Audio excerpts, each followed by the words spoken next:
Hello and welcome to Debsy's Cosy Kitchen. Christmas, somebody said to me, is only 10 weeks away, which is really rather scary, and I've got rather a lot to do. So having made our mincemeat and I've shown you how to make the pastry, we're now going to make the mince pies. I've actually started ahead of time because it's a bit boring sitting watching me roll out pastry and put mince meat into mince pies. But what I do is ahead of time, I grease these are silicone mince pie trays that I use, which are absolutely brilliant. And I use the small ones, the little ones. People seem to prefer the little mince pies nowadays than the great big ones that we used to make. But if you like the big mince pies, then go ahead and make them. I do recommend to get the silicone pie fillers because these are so easy to get your mince pies out afterwards. So here I've already started. So there I've prepped the tray for the next lot of mince pies. But this one I've already prepared earlier. So I've done my oil. I put just a little bit of olive oil in the base. So now I'm going to roll out the rest of my pastry here for my mince pies. And I have got I've got my mother's old rolling pin and my grandmother's cutters from many years ago. They just do the job. So your base one, you want them to be quite thin because there's nothing worse than great big thick mince pies and no filling. So you want your bottom one to be bigger than the circle, than the mince pie, than the dish itself. So I'm going to cut out 3 like this, and you literally just pop them in.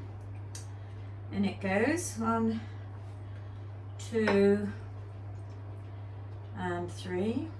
There's nothing I find more satisfying than making mince pies, and I seem to make rather a lot every year. Because the moment my husband gets back from work and he says that mince pies, they seem to disappear quite quickly. Then I'm going to pop in about a teaspoonful, or however much you like really, but I put in about a teaspoonful of mincemeat into the pastry case. That goes in like that. Very simple, very simple. And that mincemeat smells absolutely delicious. And we now need some tops for the thing. So I'm using a smaller one that literally just covers this. It's the same size as the mould, as you can see there. So that fits on nicely onto the top of our mince pies. I'm just going to make that a bit thinner, actually. It's a bit thick. There we go. Next one. Oh, dog going through the kitchen. We have a new addition to our household in the form of Frankie, who is a cavapoo.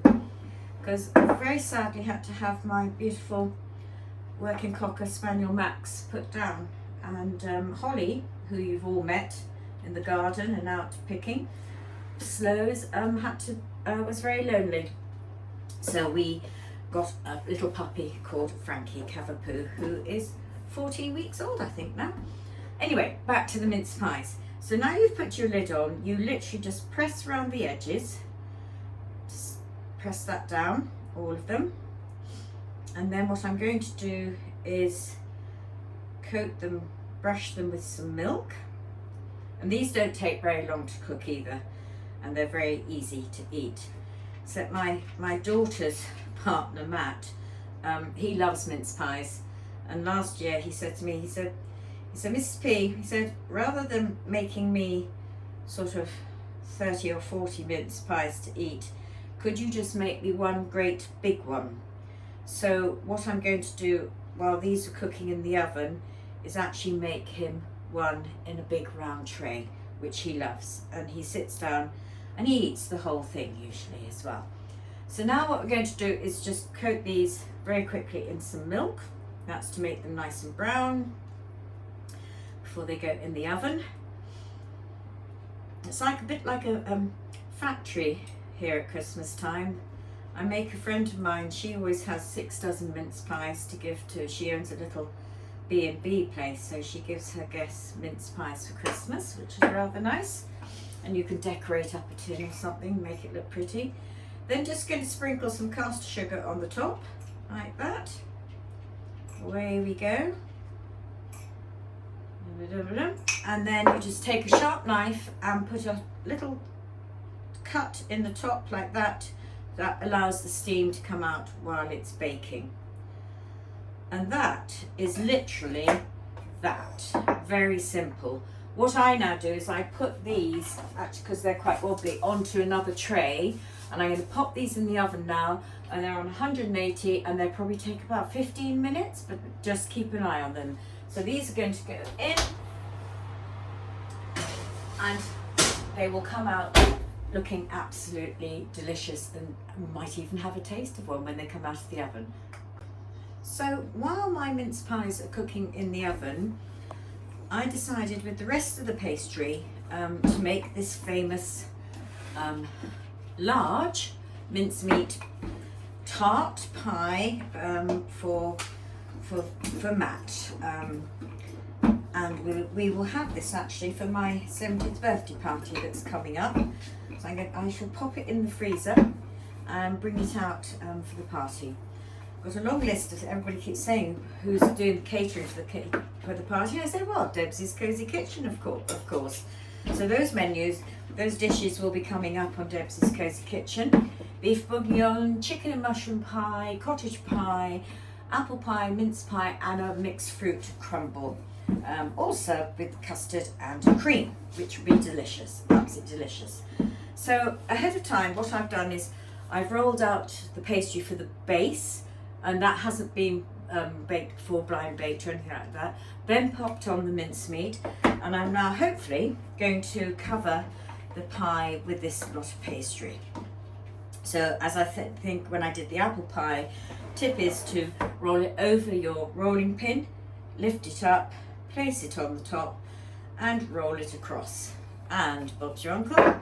There we go, fits perfectly. Then just push it into the sides where it's going to join, and then you can cut the pastry off around the edge with a sharp knife. So basically we're doing exactly what we have done for the little mini mince pies, and what you do for an apple pie or any pie like this. So I'm now going to take my knife and cut the excess off, and I will keep that because that will make more little mini mince pies. And as I said, what I tend to do is I make my pastry ahead of time, so I have lots of it in the freezer. Freezes beautifully, just take it out as and when you need it, so that's one less job you have to do on the day. But I love making pastry anyway, so I don't mind, but it does save a lot of time if you do bake it. Make it ahead of time and pop it in the freezer and bring it out as and when you need it. And then the same with your mince pies actually, is what I do is I bake a whole load, freeze them individually in the freezer, and then pop them in a container. And then near Christmas or whenever anybody might just pop in unexpectedly, you can have a nice mince pie and a glass of sloe gin that is brewing away nicely under the stairs. I do hope you're making some of the sloe gin and perhaps the cinnamon, the crab apple and cinnamon vodka, because it does look delicious. The colour is amazing actually. So I've shaken my sloe gin every day. The crab apple one is sitting now to be done once a week, and then December we will strain it. So there we have the pastry now on the top, and what we're going to do, like we did with the other pies, is just put little holes in to allow for the steam to come through when it's cooking. And again, I'm going to take my brush, I'm going to cover, paint it with milk, just so it all seals nicely and browns in the oven. Some people use an egg wash, but I've always used milk for some reason. I don't quite know why, but I do. Probably because my mother did. So everything I seem to do in my cooking is because my mother did it. And people say to me, why do you do such and such? And where's that recipe from? Blah, blah, blah. I say, my mother showed me what to do, and that's what I do. And that's how I cook. Very simple, really. And I thoroughly enjoy it. And I think everybody that has my food enjoys it too. So I'm now going to sprinkle it in caster sugar. And then this is going to go in the oven while the other mince pies finish off, and then when they're all cooked, we'll get them out and we will try a mince pie together. So I'm just going to check my first lot of mince pies. Oh, these are now ready to come out of the oven. Oh my goodness me, they smell absolutely delicious.